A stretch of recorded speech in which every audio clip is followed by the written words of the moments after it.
तो चलिए यहाँ पे थोड़े से डाल के मैं टेस्ट करती हूँ और आपको बताती हूँ कि इनका कैसा टेस्ट है। ये देखिए बहुत सॉफ्ट, एक्स्ट्रा सॉफ्ट है। यहाँ मैंने डाल दिए हैं, तो थोड़ा सा इसको टेस्ट करते हैं। आप ये ज़रूर बनाइएगा। बिस्मिल्लाहिर्रहमानिर्रहीम, अस्सलाम वालेकुम। मैं हूँ साइमा।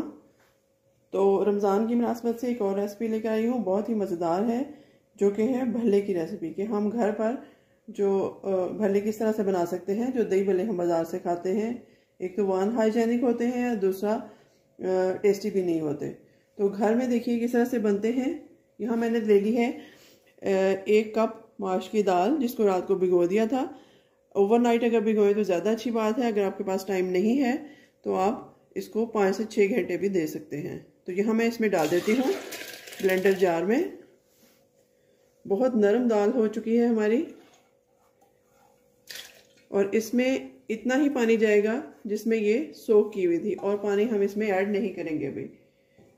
तो चलिए इसको अच्छे से ब्लेंड करते हैं, बिल्कुल स्मूथ पेस्ट की तरह। तो यहाँ मैं इसको ब्लेंड करती हूँ।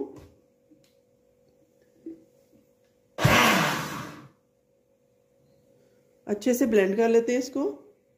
तो यहाँ बिल्कुल स्मूथ पेस्ट बन चुकी है। इसको ट्रांसफ़र करते हैं एक शीशे के बाउल में। तो इसकी पोजीशन मैं आपको दिखाती हूँ। तो यहाँ पर देखिए इस शीशे के बाउल में मैं इसको ट्रांसफ़र कर देती हूँ।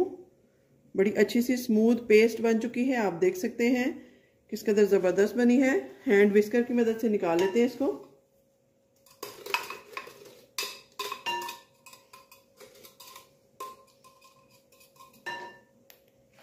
तो इस तरीके से अगर आप दही भल्ले मेरे तरीके से बनाएंगे तो आप रमज़ान में बहुत आराम से रहेंगे, क्योंकि ये बनाकर आप सेव कर सकते हैं, फ्रीज कर सकते हैं।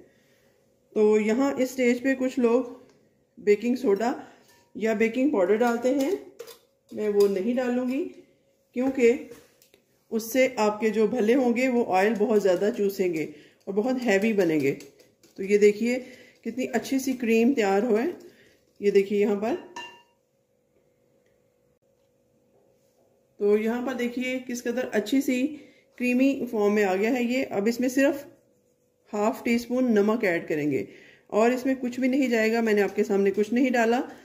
आप इसका क्लोज अप देख सकते हैं किस कदर थिक क्रीमी पेस्ट बन गई है। बिल्कुल भी इसमें लम्स नहीं है, कोई दाल का दाना नज़र नहीं आ रहा। तो अब इसको जितना अच्छा हम बीट कर सकते हैं वो करेंगे। तो आप देखिए इस तरह से काफ़ी ज़ोर से मैं इसको बीट कर रही हूँ। इसी तरीके से एक ही डायरेक्शन में आपने याद रखना है कि इसको बीट करना है। इस तरीके से अगर मैं कर रही हूँ तो इस तरीके से करूँगी, अगर मैं इस तरीके से कर रही हूँ तो इस तरीके से करूँगी। तो चलिए 10 से 12 मिनट इसको बीट करते हैं, फिर देखते हैं। तो यहाँ पर देखिए किस कदर ये फ्लफ़ी हो चुका है। अगर मैं उठा के आपको दिखा सकूँ, इसमें जो एयर थी, बीट करने से हमारी एयर जो है वो इसमें पास होती है। ये देखिए थोड़ा सा गाढ़ा भी हो चुका है बीट करने से, और क्वांटिटी में भी ज़्यादा हो चुका है। तो बस इस स्टेज पे इसको हम इतना ही बीट करेंगे, और अब चलते हैं चूल्हे की तरफ। तो यहाँ पर जी मैंने तेल वाली कढ़ाई चूल्हे पे रख दी है। हीट अप हो रहा है, तकरीबन ये हो चुका है। अब हम इसमें थोड़ा सा चेक करने के लिए डालते हैं कि हमारा बैटर तैयार है भल्लों के लिए या नहीं। तो बिल्कुल थोड़ी सी क्वांटिटी में इसमें मैं डाल दूंगी। देखते हैं फूलता है या नहीं, और किस हद तक ये फूलता है। बिल्कुल स्लो हीट पे हम इसको करेंगे, और जैसे ये ब्राउन होता है फिर इसको निकाल के इसकी एक और पहचान है, वो आपको बताती हूँ कि कैसे आपने चेक करना है। ये देखिए इस तरीके से भल्ला हमारा बहुत अच्छे से फूल रहा है, क्योंकि ये बहुत अच्छे से बीट हुआ है। अगर हम इसमें मीठा सोडा या जो बेकिंग पाउडर है वो डालते तो फिर ये एक तो इसमें से स्मेल भी आनी थी, और दूसरा ये बहुत ज़्यादा ऑयल चूसते हैं फिर। तो ये देखिए माशाल्लाह से ये तैयार हो चुका है। इसकी एक और पहचान है जो मैं आपको बताऊंगी। ये देखिए इसके ऊपर डालेंगे, ये बना के भी मैंने इस पर डाला है, और थोड़ा सा हम कच्चा भी डालेंगे। ये देखिए अगर तो ये सरफेस के ऊपर तैरता रहा तो इसका मतलब है ये तैयार है मटेरियल। अगर बैठ गया तो इसका मतलब है नहीं तैयार। तो ये सरफेस के बिल्कुल ऊपर है, ये आप देख सकते हैं। इसको गौर से देखिएगा। तो चलिए अब क्योंकि हमारा मटेरियल तैयार है, अब हम बनाते हैं एक ही साइज के भल्ले। ये एक बड़ा स्पून मैंने ले लिया है, ये एक एक भर के मैं डालती जाऊंगी। थोड़ा सा इसको गीला कर लीजिएगा पानी से, ये इस तरीके से। बिस्मिल्लाहिर्रहमानिर्रहीम। ये देखिए एक डाल दिया, इस तरह से दूसरा डाल दिया। शेप की आप परवाह ना कीजिए, जैसी भी शेप बने कोई मसला नहीं। ये देखिए इस तरह से बिल्कुल भी ये बिखर नहीं रहे हैं, अपनी फॉर्म में हैं। छोटे बड़े की कोई बात नहीं है। तो इस तरीके से आप ये सारे भल्ले जो हैं वो बना के आप स्टोर कर सकते हैं फ्रीज़र में, एयर टाइट बैग में डाल के। तो ये देखिए तकरीबन अभी इतनी ही जगह थी, मैं इतने ही डाल रही हूँ। तो इसको स्लो हीट पे बिल्कुल फ्राई करते हैं। जैसे ही ये ब्राउन होंगे, सेट होंगे अपनी जगह पे, तो हम इनको निकाल लेंगे। तो यहाँ पर देखिए माशाल्लाह से बहुत ज़बरदस्त दही भल्ले हमारे बनने वाले हैं। भल्ले बहुत अच्छे से बनकर तैयार हो गए हैं और आप बिलीव नहीं करेंगे कि मैंने लाइफ में पहली दफ़ा से ये ट्राई की हैं, वरना मैं भी रेडीमेड ही यूज़ करती थी। तो अमेजिंग रिज़ल्ट है, आप देख सकते हैं किस कदर ये फूल गए हैं, बिल्कुल गोलगप्पे की तरह। बस जैसे ही ये रेड होते हैं, थोड़े से ब्राउन होते हैं, तो मैं इनको एक डिश में असेंबल करती हूँ। और उतनी देर में मैंने दही ले लिया है, उसको अच्छे से बीट कर लिया है, थोड़ी सी शुगर ऐड की है और थोड़ा सा नमक, बस। और इसमें कुछ भी नहीं जाएगा। और 2 तरह की चटनियाँ मैंने बना ली हैं, जो कि मैं पहले भी चैनल पे बता चुकी हूँ।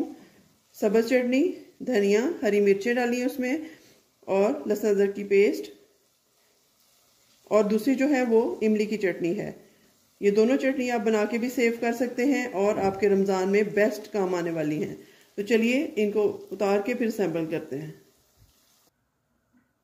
तो यहाँ पर देखिए जी माशाल्लाह से हमारे भल्ले जो हैं बहुत कामयाबी के साथ तैयार हैं। आप इनकी शक्ल देख सकते हैं किस कदर ज़बरदस्त है। ये देखिए, अगर मैं आपको दिखा सकूं तो बिल्कुल भी इसमें ऑयल नहीं है, अगर आप करीब से देख सकें तो। कितने अच्छे शेप में बने हैं और बिल्कुल भी एक्स्ट्रा ऑयल इन्होंने एब्जॉर्ब नहीं किया। जब चाहे आप इनको यूज़ कर सकते हैं। बस दही निकाला, 2 चटनियाँ निकाली और आपके जो दही भल्ले हैं वो तैयार। तो चलिए इनको असेंबल करते हैं, थोड़े से ठंडे हो जाए तो यहाँ पर देखिए जी, दही को मैंने अच्छे से बीट कर लिया था, फ्रेश दही है। और थोड़ी सी चीनी, 1 चम्मच चीनी और 1/4 टीस्पून नमक का डाला है, और कुछ भी इसमें नहीं जाएगा। तो बिस्मिल्लाह करते हैं। सबसे पहले अपने भल्ले इसमें असेंबल करते हैं, जितनी इसमें बाउल में कैपेसिटी है। यही भल्ले अगर आप बाज़ार से लें, एक तो बहुत महंगे मिलते हैं और दूसरा वो टेस्टलेस होते हैं बिल्कुल। ये देखिए इस तरीके से थोड़ा सा इसको प्रेस करेंगे स्पून की मदद से, या इनको थोड़ा उलट पुलट कर देंगे और अभी ये इसमें सेट हो जाएंगे अंदर तक। इनमें दही चला जाएगा और ये और सॉफ्ट और फूल जाएंगे। ये देखिए इस तरह से। अगर दही आपको गाढ़ा लगे तो आप थोड़ा सा इसमें दूध ऐड कर सकते हैं, इवन पानी भी डाल सकते हैं। तो 2 से 3 हम इसमें और ऐड करेंगे, क्योंकि ये भल्ले का ही सारा कमाल है इस दही में। तो चलिए हाफ मैं डाल देती हूँ और हाफ जो है वो सेव कर लूँगी। ये देखिए इस तरह से थोड़ा सा दही इसके ऊपर उठा के डाला, क्योंकि ये बहुत जल्दी सॉफ्ट होने वाले हैं। और इनको मैं उलट पुलट करती हूँ और बिल्कुल ये सेट हो जाएंगे खाने के काबिल। ये देखिए, आप इनकी आवाज़ से भी अंदाज़ा कर सकते हैं। तो ये आगे जी हमारे दही भल्ले तैयार हो गए। अब हम इन पे 2 तरह की चटनियाँ डालेंगे जो कि मेरे पास मौजूद हैं। इनको करीब कर लेते हैं इस तरह से। सबसे पहले इसके ऊपर इमली की चटनी जाएगी, जो कि बहुत ही ज़बरदस्त लगती है फ्लेवर में भी और इसकी खटास में भी इजाफा करेगी। तो इसी तरह से मैंने ये हरी मिर्चें, हरा धनिया, पुदीना और लहसुन अदरक डाल के चटनी बना ली थी। थोड़ा थोड़ा हम इसको भी असेंबल कर देंगे इस तरह से खूबसूरती के साथ। ये देखिए इस तरह से, कहीं पे नज़र आ रही है, कहीं पे नहीं आ रही। तो यही इन दही भल्लों की खूबसूरती है। थोड़ी सी क्रश चिली जाएगी इसमें, जो ऑप्शनल है, मुझे क्योंकि पसंद है और कलर भी अच्छा आता है इसलिए मैं डाल रही हूँ। अगर आप ना डालना चाहें तो बिल्कुल ना डालें। तो थोड़ा सा चाट मसाला ऐड करेंगे इसके ऊपर। तो ये देखिए जी, ज़बरदस्त किस्म के हमारे दही बड़े जो हैं वो रेडी हैं। बाकी चीज़ें मैं हटा देती हूँ। तो चलिए यहाँ पे थोड़े से डाल के मैं टेस्ट करती हूँ। और आपको बताती हूँ कि इनका कैसा टेस्ट है। ये देखिए बहुत सॉफ्ट, एक्स्ट्रा सॉफ्ट है। यहाँ मैंने डाल दिए हैं, तो थोड़ा सा इसको टेस्ट करते हैं। आप ये ज़रूर बनाइएगा और मुझे अपनी दुआ में याद रखिएगा। ये देखिए किस कदर ये सॉफ्ट हैं। मैंने तोड़ा है आपके सामने, बहुत सॉफ्ट टूटा है ये। तो चलिए, रमज़ान आसान हो जाएगा। आप ये बनाइएगा, ज़रूर ट्राई कीजिएगा, मुझे अपनी दुआ में याद रखिएगा। मिलते हैं किसी नई और अच्छी रेसिपी के साथ, तब तक के लिए अल्लाह हाफ़िज़।